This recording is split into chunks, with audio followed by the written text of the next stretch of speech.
Hello friends, welcome to Geeky Rabbit. In the last session, we understood about what GitHub is and what are its uses.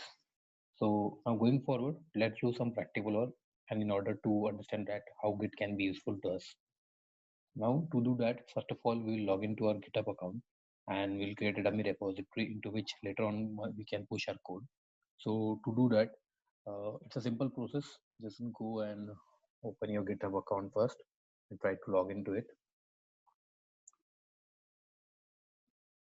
And now just go to the GitHub site, just sign in.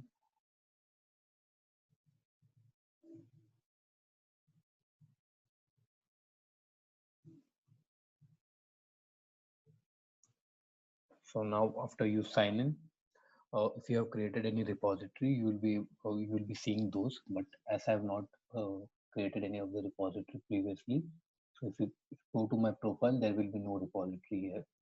So in order to just create one, there is a button in here, create repository.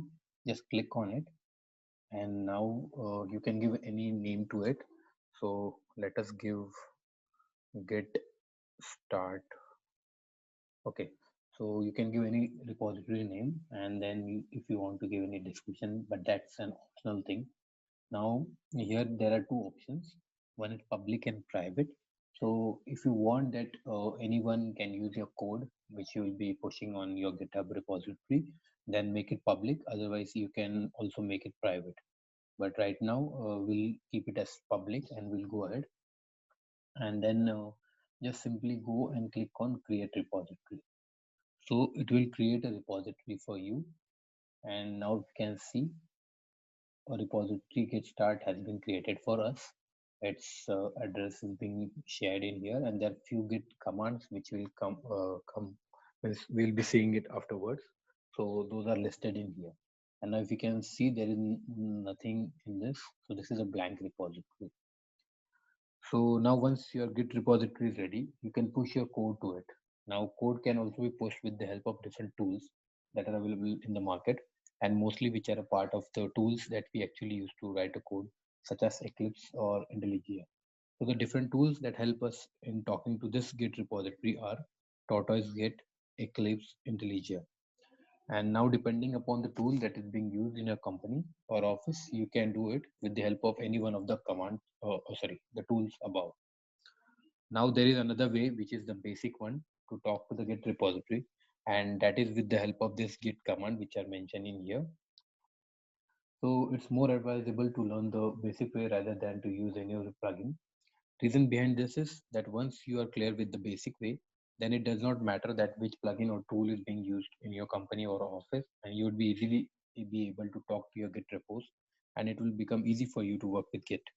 So to start off, first you need to tell Git who you are, and that can be done with the help of the command that we'll be seeing now. So let's minimize this and just open up our CMD for that. And now if you can see, yeah.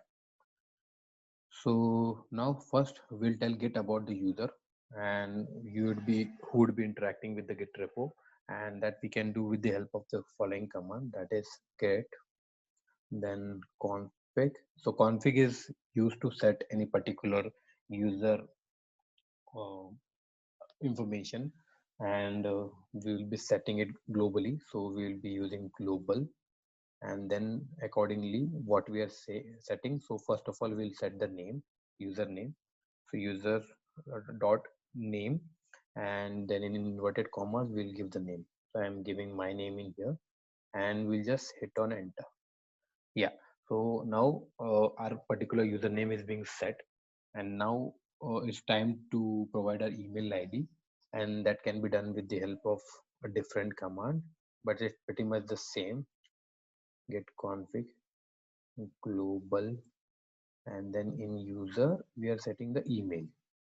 So in here you have to give the actual email ID. So this will help get understand that which user is interacting with the repos. And now I'll click on enter.